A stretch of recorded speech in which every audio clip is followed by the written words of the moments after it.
Alright, so we're in a little bit of a fun period of the season where we get to the mid-year break and we can start talking about some of the top performers for the season across the league. So we're going to do a mid-season All-Australian side, and I know there's going to be a few omissions that maybe some of you guys will pick up or other fans from different clubs will notice. So I'm looking forward to the backlash in the comment section. So with the backline, which is where we'll begin, we're going to have a prerequisite that you cannot have more than 25% centre bounce attendances as a backman to be considered for the back six.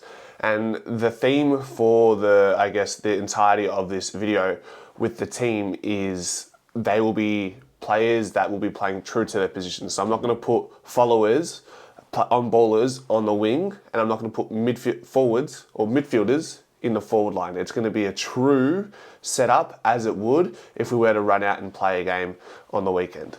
The first player that I have in mind for my back six is a certain player from the Fremantle Dockers, and that is Luke Ryan. He's a medium-sized defender, great interceptor, and arguably one of the best ball users in the league. He averages 26.3 disposals, going at 89% disposal efficiency. So Fremantle love having Luke Ryan with the ball in hand, and he does so well with it. And there's obviously clear reasons as to why they want to get the ball in his hand as much as possible. And he's just bullish. His attack on the ball, he always puts himself in compromised positions when the ball is in the air. He's never pulling out of any duels that he wouldn't fancy. So that's why I've got him in my back six as one of the players. Obviously Fremantle doing quite well this year, and Luke Ryan is one of those reasons why Fremantle are doing so well. He also averages 7.3 rebound 50s, which is the most in the league for defenders. So just goes to show how much Fremantle love this man. And finally, before we move on, Luke Ryan already has more coaches' votes this season than any other season he has played in. He currently sits at 24 coaches' votes at the moment, halfway through the year. His next best in a previous season was 22 coaches' votes. Next up, we've got Max Holmes from Geelong. There's a lot of hype and talk going into this guy, internally and externally rolling into this season, and I didn't know where that was coming from. Yeah, he had a good end to last year, but I didn't think his hype was worth where they thought he could be versus where he actually was. But he's come out this season, he's averaging 26 disposals and nearly kicking a goal a game off the half-back flank. I think in his last 3 games, he's featured a little bit more in the midfield, but other than that, he has resided predominantly in the half-back flank and sometimes on a wing. But I'd still classify Max Holmes as a half-back flanker right now.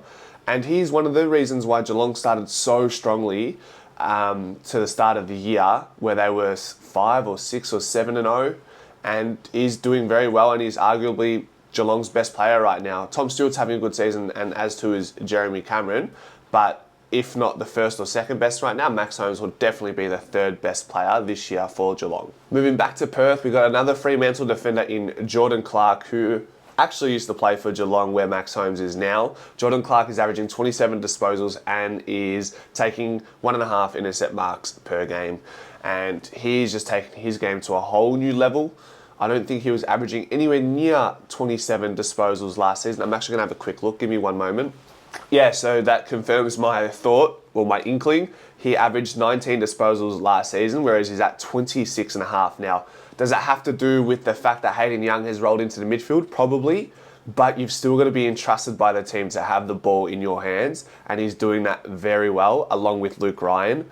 And then you've got someone like Alex Pearce, who does miss this mid-season All-Australian team. If you guys are wondering, he does just miss. So that's why they're doing so well at the moment. Okay, so those were my more offensive-orientated players in Luke Ryan and Jordan Clark, who can also intercept the ball, but then Max Holmes is like just offense, offense, offense. Now I've got a couple more defensive players that I want to bring into my team. One of them is Harris Andrews.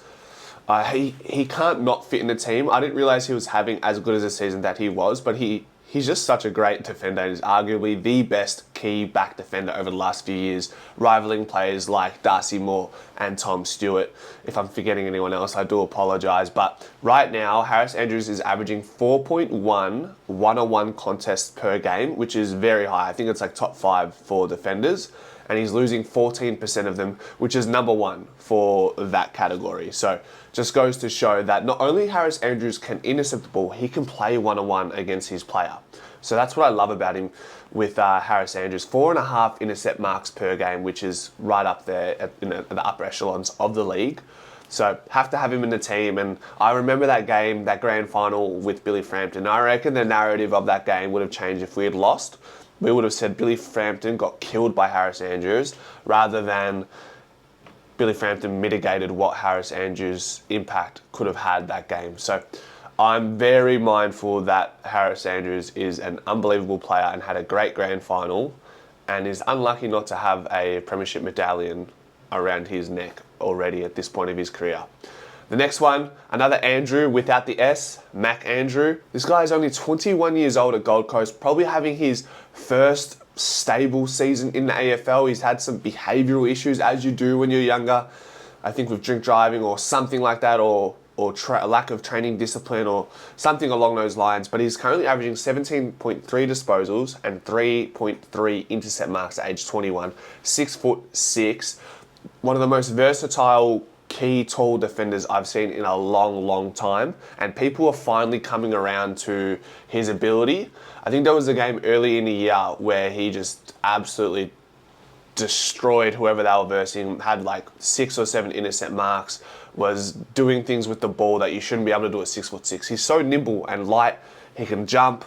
Even watching that game against St Kilda yesterday, he's just a great player, and he played very well on Max King, who's one of the best key tall forwards in the league. So have to have him in the team, and hopefully Collingwood fans, we can get him when he's out of contract at the end of next year.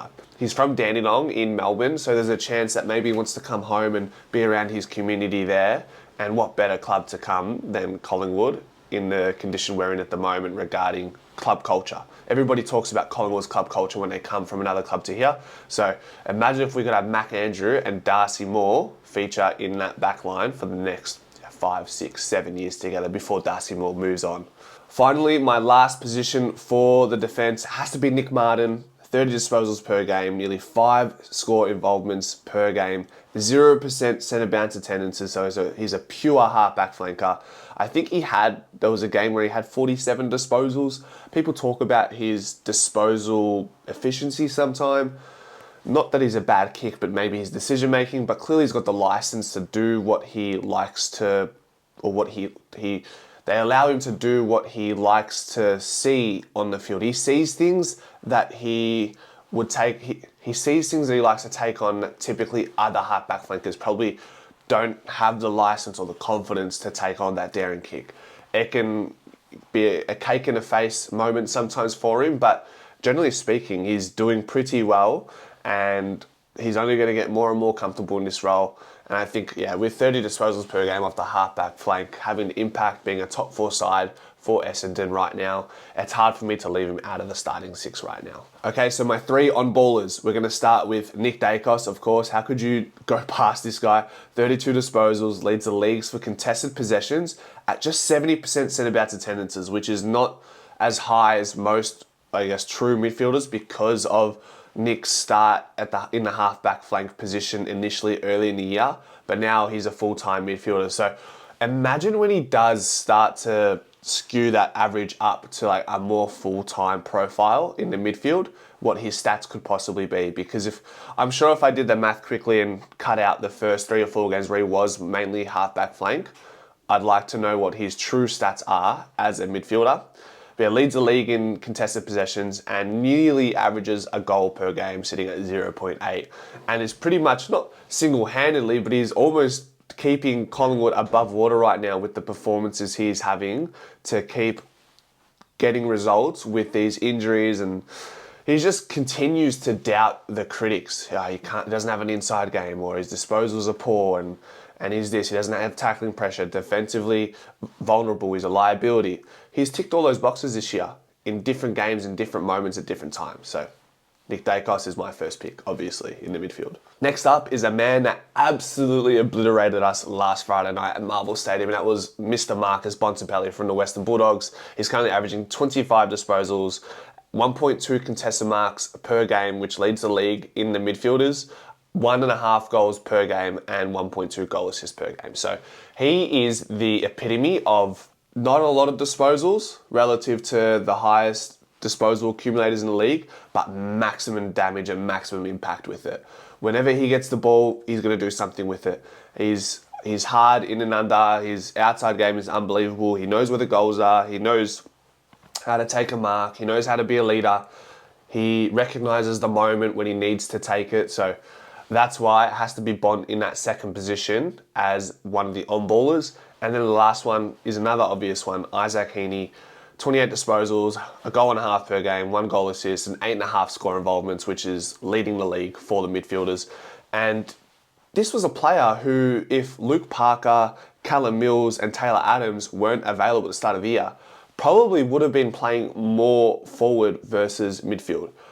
Horst Longmire did say, yeah, he was going to play more midfield anyways, but because of those injuries to their basically starter midfielders, they had to play more midfield than what he was going to be assigned initially.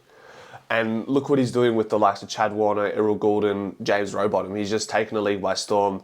We thought he was finished as far as what a top tier mid forward could possibly look like. He just looked to be this dangerous medium-sized forward who could pinch hit in the midfield sometimes. But the whole profile has just completely shifted because of the needs at the club at the given time. And now we're probably not going to see Isaac Heaney revert to that 30-70 role in the forward line. I think he's found his home in the midfield. He's avoiding injuries, thankfully, for his sake. And yeah, Sydney are the best side by far and away right now, and Heaney is one of the biggest reasons why that is the case at the moment. Now, with the wings, I've set the prerequisite that if you want to be selected in my team as a winger, you have to have less than 35% centre bounce attendances. And the first player I'm going to go with is one of our boys, Josh Daicos. Had to get the brothers in there. He's averaging 24 disposals, half a goal per game and half a goal assist per game. There were players like Bradley Hill, Blake Acres, I can't remember other ones, but there were players that were in consideration. But I think with the polish and some of the moments Josh Daicos has had for Collingwood in games this year, it was hard for me to look past getting him on one of the wings. He's just too dangerous. Like I said, he's just got that extra gear where if you need a bit of talent, a bit of polish, he's there. So for that reason, I've got him in the side, along with Errol Goulden, who is my first go-to when it came to the wing position. 26 disposals, over a goal assist a game, 7.5 score involvements, and nearly a goal a game as well. So he's been asked to play more wing this year relative to going into the midfield because of the rise in form of a certain Isaac Heaney. But they've also got him on the wing because his outside ball use is, in my opinion, probably the best in the league. I don't know if there's anyone I have above Errol Goulden when it comes to penetrating, blistering kicks, breaking lines, and hitting targets like it's nothing. And that's why he's there. He's such a great connector for the team, but he also can roll into the midfield if needed, and he also can kick goals. And I just feel like all the Sydney midfielders at the moment are kicking at least a goal a game, which is unprecedented. The ruck at the moment is obviously an obvious one. 20 disposals, 35 hitouts per game, 2 contested marks per game, and I am talking about Mr. Max Gawn, who we face tomorrow. Darcy Cameron has a great big challenge ahead of him. You just know that Max Gawn is going to come out all guns blazing and is going to wear his heart on his sleeve, as he always does, but even more so on a King's birthday clash.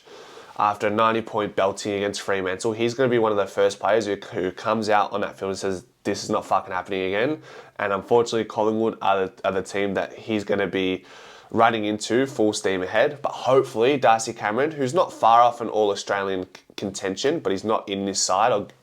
Spoiler alert, yeah, he's not in the side, but he's close. And if he can get the job done against a Max Gawn, I think his raps for All-Australian contention will grow a little bit more. Now for the forward line, it's simple. Got to be under 50% centre bounce attendances. Like I said, I don't love the idea of having your midfielders as wingers and your forwards as midfielders. Like, I just think play the true positions and acknowledge the players who are playing well in their position, whether it's a small forward role or a winger role. Like, you have to give them their flowers. It's just, I don't know. I understand midfielders are the best players in the team, generally speaking, and you try to fit as much of them as you can. And that's why there are going to be some glaring omissions in this team, but I'm going to stick to my guns here. And the first forward I'm going to pick is Jake Waterman, 3 goals per game, 2.4 contested marks as well, which is top 5 amongst the forwards. one of the best marks on lead and can take a contested mark grab, obviously, as well. And he's come out of nowhere. He had ulcerative colitis, which is an autoimmune disease, if I'm not sure, something to do with your colon, I'm pretty sure. And he was in all sorts leading into the pre-season and was in doubt to make it to the starting line this year. But he put a mark on the calendar for round 1 and he got there, and what he's doing is nothing short of incredible. Does it happen if Oscar Allen's in the team? Probably not, but that's the silver lining in these injuries, and as it always will be in sport, when a player gets injured, somebody has a chance to step up and play more of a role. If Waterman's playing third fiddle to Jack Darling and Oscar Allen, he doesn't have those opportunities and he's not targeted as much if they're available. But because Oscar Allen was injured, Jack Darling's been out of form recently. Like, more recently he's been better, much better, but like before that it was, let's go to Waterman, because you can tell Jack Darling just is in all sorts. So that's where Jake Waterman finds himself now. I think he's top 5 in the Coleman, maybe leading it.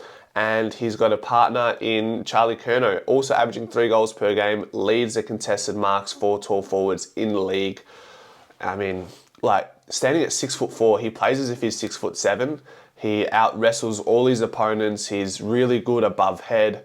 Probably doesn't market the ball on the lead as much, but that's okay. It's not a necessity, but he can do it, obviously. And he's very good below his knees. So he's dangerous everywhere. You could almost, I would love to see a little experiment at some point in Curnow's career where he plays in the midfield. I'd be really intrigued to see how he goes, because I think he's got the potential. I could be wrong. I mean, what do I know? I'm sure the coaches go through all these considerations, but at the end of the day, if you take Charlie Curnow out of that forward line, then you're going to become over-dependent on a certain Harry Mackay, and he can be temperamental sometimes with his form and his goal kicking in front of the big stick. So, yeah, obviously forward is Curnow's best position, but the selfishness in me says put Curnow into midfield for a game and let me see what he can do. I mean, his brother played midfield, so surely he's got some midfield craft about him. Next up, we've got Isaac Rankin, who's unfortunately currently recovering from a hamstring niggle and was starting to play more midfield, particularly in that game against Collingwood, where he just absolutely dismantled us and nearly won the game off his own boot until he ran too far. So 19 disposals, 10 contested possessions, 2 goals per game and a goal assist per game. So he was really starting to become this player who has the potential to be a top 5 player in the league's entirety. So it's a shame he's injured, but yeah, Adelaide looked like a different team without him. They've been struggling. They lost against Hawthorn last week and they lost against Richmond in Adelaide. And I would make the case, if Taylor Walker and Isaac Rankin are available in these games, they win. 100% they win. 100% they win. It just goes to show how important players like Isaac Rankin, first and foremost, and Taylor Walker are to the Adelaide Crows, and they're nothing without them right now, unfortunately. Next up is Dylan Moore. He's averaging 18 disposals, 2 goals, and also a goal assist per game, and he's starting to get more midfield opportunity, and is another big reason as to why Hawthorn are on this incredible run right now. I think they've won 5 games in a row now after beating GWS in Tassie yesterday. So a complete massive 180. In saying that, they had injuries, they had illnesses. Dylan Moore missed the start of the season due to glandular fever, I think. Will Day had a foot issue. CJ, who is TJ's brother, was nursing a hamstring. So there was a bunch of injuries and there was a lot of position shifts and adjusting. And they had some close games. They had a close game against Collingwood, so they were definitely signed. And they're a really good team below their knees. I think they lead the league for ground ball gets by far and away. So, yeah, Dylan Moore had to be in the team, and that's it.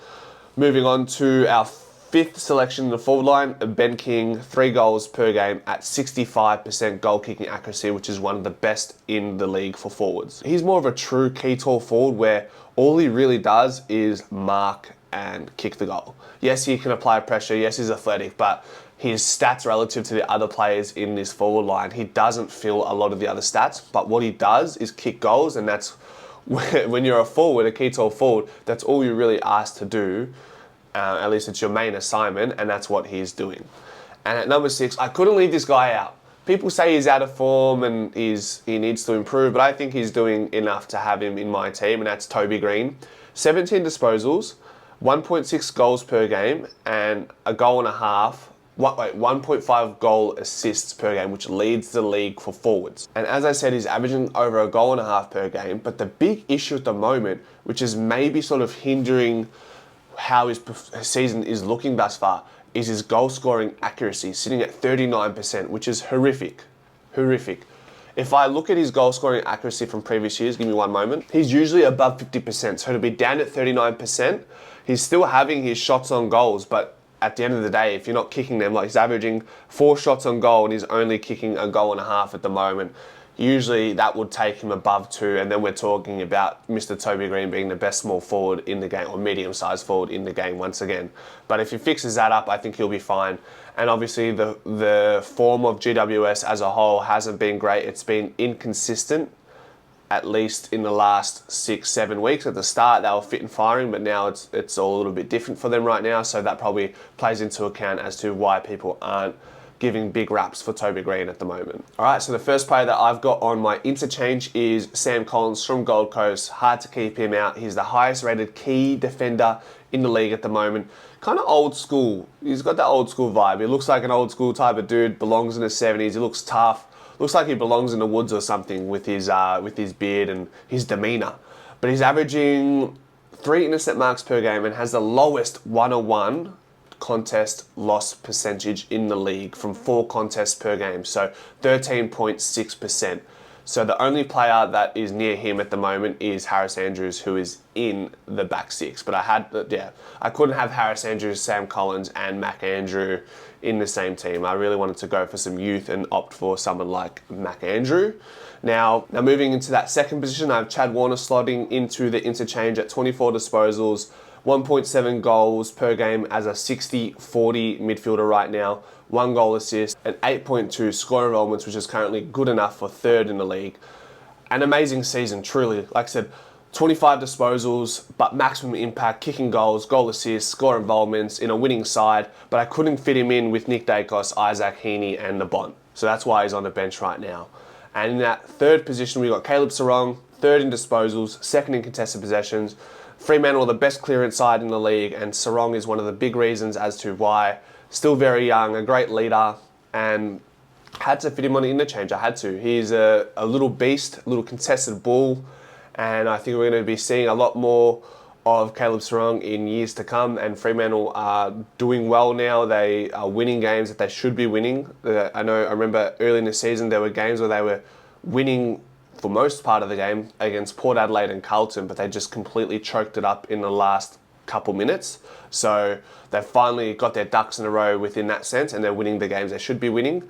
And the midfield in Brayshaw, Sarong, Fife, O'Meara, these types of players, I'm thinking, I feel like I'm missing another midfielder, but those types of players are why Fremantle are doing so well at the moment. Number 4 is Zach Merritt, 29 disposals per game. Now, his stats don't ring out like many of the other players in the team, but his leadership, his two-way running, his pressure on the ball, Essendon in the top 4, it's just a player that I want in my side. I would want in my side. He just seems like the perfect clubman and does a lot of things right, and he's a great outside player as well, great with the ball, a great connector similar to Errol Goulden. He could probably play on the wing in that 3-man rotation between Josh Daicos, Goulden and Merritt. And Merritt would be more defensive-minded than both those players. So for a bit of synergy and balance, Zach Merritt gets a bit of a feature on that wing, I think. Now, as my sub, Patrick Cripps, 27 disposals, contested ball, kicking clutch goals against Port Adelaide. I think that was last week on that Thursday night. And he's been kicking crucial goals in other games as well. Previous Brownlow medalist in 2022. I couldn't go past not having him in the side, and Carlton are doing very well this year, and Patrick Cripps is leading from the front, so I've got Mr. Paddy as my sub. Can play forward line if he comes on, plays midfield if he comes on. He could probably play back if he really needed to. He can play ruck, so that's why he's my sub. He can sort of do it all for this team that I've selected. And I have got a couple of emergencies because I know there are some omissions that you guys will be questioning. But I've got Jesse Hogan, who's top 5 in the Coleman right now and is doing very well and is completely shifted his career compared to where he was a few years ago. Was getting thrown around from Melbourne to Fremantle, and now he's at GWS and he's found a home. And he's overcome adversities outside of the footy world. So that for those reasons, I've got Jesse Hogan in my emergencies, along with Christian Petrarca. This one, I feel like I'm going to get flack on this one, but Christian Petrarca in my emergencies leads the midfield for goal assist and 1.2 goals per game. I think he's sitting at about 55% centre bounce attendances, so he's a really true 50-50 midfield right now. I just couldn't fit him into that forward line. I really wanted genuine forwards and small forwards in the team to acknowledge their efforts and give them the reward they deserve early this, I guess, up to the mid-year point of this season. And then lastly, in case Max Gawn happens to get injured, I've got Rowan Marshall, 20 touches and leads the ruckman for clearances. Beneath that, you've got players like Tristan Sherry, Darcy Cameron. Am I forgetting anyone else? Maybe... give me one. Brodie Grundy, of course, I had him in mind. So there is like that, there's Max Gawn, there's Marshall, and then there's this tier of those other ruckmans who are sort of all vying for positions in All-Australian there. But that's the team I've gone with. I'm looking forward to hearing your thoughts in the comment section. But it's just a bit of fun mid-season. So let's see where all these players are. But when I was doing this video, I've got to say, there are so many players that are playing so well for their side. The standard that we're seeing in AFL right now from some of these individual players is unbelievable. Like, I'm just thinking players like Lachie Neale, Sam Walsh, who if he played more games, he'd be in the team. You've got just a bunch of players. Like, if you have a look, you'll realise how difficult it is to pick this team. But let me know what your thoughts are, guys. See ya.